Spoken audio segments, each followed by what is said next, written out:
You're listening to Sunny with Advancing Your Thoughts. I'm here to provide you with a 3 to 5 minute daily podcast of encouragement, insights, revelations, and biblical topics that can help you be an even better version of yourself. And all of that starts with our thoughts. One thing that I am so appreciative of in Josh and I's marriage is that we can both honestly look back and probably never find a time in the last 12 years of our relationship between dating and being married that we were in an argument that resulted in raised voices and yelling at each other. I can't say the conversations that sometimes weren't tense or slightly heated within ourselves, but definitely no yelling. I'm naturally a reserved person, but him having some Italian blood in him, this is actually a little surprising that we've accomplished this, I guess you could say. Yet I'm tremendously grateful at the same time. However, whether yourself or being in the room with someone else who began to escalate in a heated conversation and some yelling, it certainly increases the tension and the heat to the room. The two individuals get louder, angrier, and sometimes physically more involved. Let me share a secret to becoming a peacemaker. I was told a story from a mentor of mine that explained a situation where he had walked into this room with these two guys arguing and yelling at each other.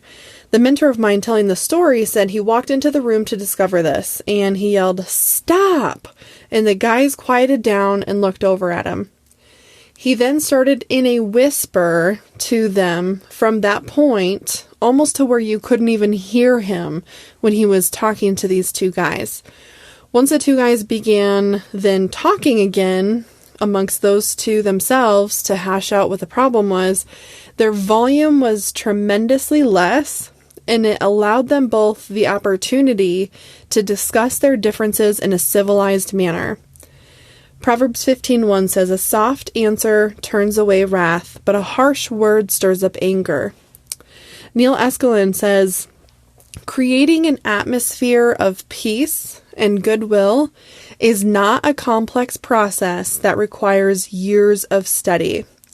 So I just want you to think about that in the way that we can become peacemakers, whether it's in a conversation with a loved one that we feel like we're kind of in the middle of, or if we're maybe a third party in a conversation or could be a part of the conversation because we're in the room.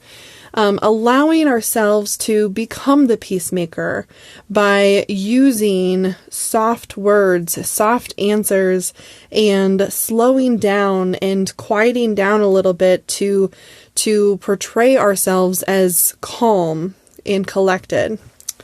The book called The 7 Secrets of Highly Successful People by Stephen R. Covey, he says in the book, "If I were to summarize in one sentence the single most important principle I have learned in the field of interpersonal relationships, it would be this: seek first to understand, then to be understood." So I encourage you to be a peacemaker with me in those situations where the opportunity arises. I pray that God would bless you today in every area of your life and be with you more than ever today as you begin your week. Thank you so much again for joining me today. Make sure to subscribe so I know that this is helping you, and share with a friend that could be blessed by this message. And God bless you.